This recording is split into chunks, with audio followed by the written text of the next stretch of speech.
আসসালামু আলাইকুম। এই টিউটোরিয়ালে যে বিষয়টি নিয়ে আলোচনা করব তা হলো ফাইল এক্সটেনশন। তো আমি প্রত্যেকটা ফাইলের এক্সটেনশন অথবা ফরম্যাট নিয়ে আলোচনা করব। তো বিভিন্ন ফাইলের বিভিন্ন এক্সটেনশন থাকে, তো প্রত্যেকটার সাথে পরিচয় করাবো। তো এর আগে বলে নেই, আমার এই ইউটিউব চ্যানেলের ভিডিওস বা টিউটোরিয়ালগুলো যদি ভালো লাগে তাহলে সাবস্ক্রাইব করবেন এবং পাশে থাকা বেল বাটনে ক্লিক করে রাখবেন। আর যাদের ভালো লাগেনি তারা ডিসলাইক বাটনে ডিসলাইক করে যাবেন, আর হচ্ছে কমেন্ট সেকশনে কমেন্ট করবেন কেন ভালো লাগেনি, আমি আনসার দেওয়ার ট্রাই করব। তো আমি কাজে চলে যাই। তো ধরেন কেউ যদি ওয়েব রিলেটেড কাজ করে তাদের জন্য হচ্ছে এই যে ফাইল এক্সটেনশন এগুলা এখানে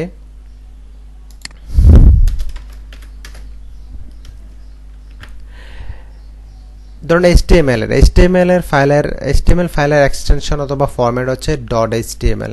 ধরুন আমি একটা ফাইলের নাম লিখলাম এখানে, এই যে web.html। এখানে এই ফাইলের নামটা হচ্ছে ওয়েব আর এক্সটেনশন হচ্ছে .html। ফাইলে এই ওয়েবের জায়গায় আপনি যে কোনো নাম দিতে পারেন, কিন্তু .html এর জায়গায় আপনি .html এই দিতে হবে। এই হলো বিষয়টা। ওকে, এরপর আসি সিএসএস এর হচ্ছে .css, জাভাস্ক্রিপ্টের হচ্ছে .js, jQuery হচ্ছে .js, PHP এর হচ্ছে .php। এগুলো হচ্ছে ওয়েব রিলেটেড ফাইল এক্সটেনশন। এরপর আসে এমএস ওয়ার্ড, যে মাইক্রোসফট অফিস, ঠিক আছে, যারা ওটা অবশ্যই মোটামুটি মাইক্রোসফট অফিসের সাথে সবারই পরিচয় আছে। তো এমএস ওয়ার্ডের এক্সটেনশন ডক এক্স, এটাকে ডক্স বলে, ঠিক আছে। তো ডক এক্স আর কি। তো এক্সেল ওয়ার্কবোর্ড মানে এক্সেলের এক্সটেনশন হচ্ছে XLSX, এইটা এক্সটেনশন, ঠিক আছে। এরপরে এগুলো হচ্ছে এইগুলো খুবই ইম্পর্টেন্ট, ঠিক আছে। আর এগুলো হচ্ছে আপনি বিভিন্ন কাজ অনুযায়ী আপনি এই ফাইলের নামগুলো দিবেন। যেমন হচ্ছে এক্সেল ম্যাক্রো এনাবল ওয়ার্কবুক, এটা হচ্ছে .xlsm। এরপরটা হচ্ছে এক্সেল বাইনারি ওয়ার্কবুক, এটা হচ্ছে .xlsb। এরপর টেমপ্লেট XLTX। এরপর আসে পাওয়ার পয়েন্ট হচ্ছে যেমন power point presentation. Basically power point use করা হয় হচ্ছে প্রেজেন্টেশনের জন্য। এরপর এটার হচ্ছে PPTX, এটা এটার হচ্ছে এক্সটেনশন বা ফরম্যাট। এরপর আসি PPTM, যেটা হচ্ছে PowerPoint macro enable presentation. এরপর হচ্ছে PPT, পাওয়ার পয়েন্ট 97 to 2003, এটা হচ্ছে 97 থেকে 2003 PPT। এরপর PDF, যেটা হচ্ছে ডকুমেন্ট ফরম্যাট বলা হয় এটাকে।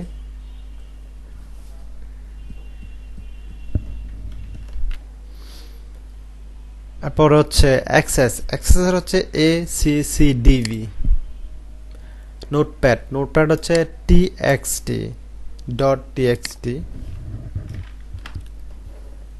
এরপর আসি গ্রাফিক্সের হচ্ছে JPG অথবা JPG। এর ফুল মিনিং হচ্ছে জয়েন্ট ফটোগ্রাফিক এক্সপার্টস গ্রুপ। এরপর PNG ফরম্যাট, যেটা পোর্টেবল নেটওয়ার্ক গ্রাফিক্স। আর GIF, গ্রাফিক্স ইন্টারফেস ফরম্যাট। এরপর হচ্ছে TIFF, যেটা হচ্ছে ট্যাগড ইমেজ ফাইল। এরপর PSD, Photoshop document. PDF, portable document format. EPS, encapsulated PostScript. AI হচ্ছে অ্যাডোবি ইলাস্ট্রেটর ডকুমেন্ট। আর হচ্ছে INDD, যেটা অ্যাডোবি ইনডিজাইন ডকুমেন্ট। আর হচ্ছে র ইমেজ ফরম্যাটসের জন্য। তো এগুলো হচ্ছে এক্সটেনশন, ঠিক আছে। যেমন ওয়েব রিলেটেড হচ্ছে এগুলা। তারপর এমএস ওয়ার্ডের হচ্ছে .x, তারপর হচ্ছে এক্সেলের জন্য হচ্ছে XLX। এরপরে আসি পাওয়ার পয়েন্টের জন্য PPTX। এরপর হচ্ছে অ্যাক্সেসের জন্য হচ্ছে ACCDV। নোটপ্যাড হচ্ছে TXT। গ্রাফিক্সের জন্য হচ্ছে JPG, PNG, GIF, PSD, PDF, AI মানে ইলাস্ট্রেটর। তো এগুলোই খুবই ইম্পর্টেন্ট, ঠিক আছে। তো যারা এক্সটেনশন নিয়ে দ্বিধাদ্বন্দ্বে আছেন বা যারা এক্সটেনশন সম্পর্কে জানতেন না, জাস্ট জানলেন যে এগুলো দিতে হয়, এটার নাম কি, আজকেই শিখে গেলেন। ঠিক আছে, এক্সটেনশন অথবা ফরম্যাট বলতে পারেন। তো আজকের মতো এখানে শেষ। আল্লাহ হাফেজ।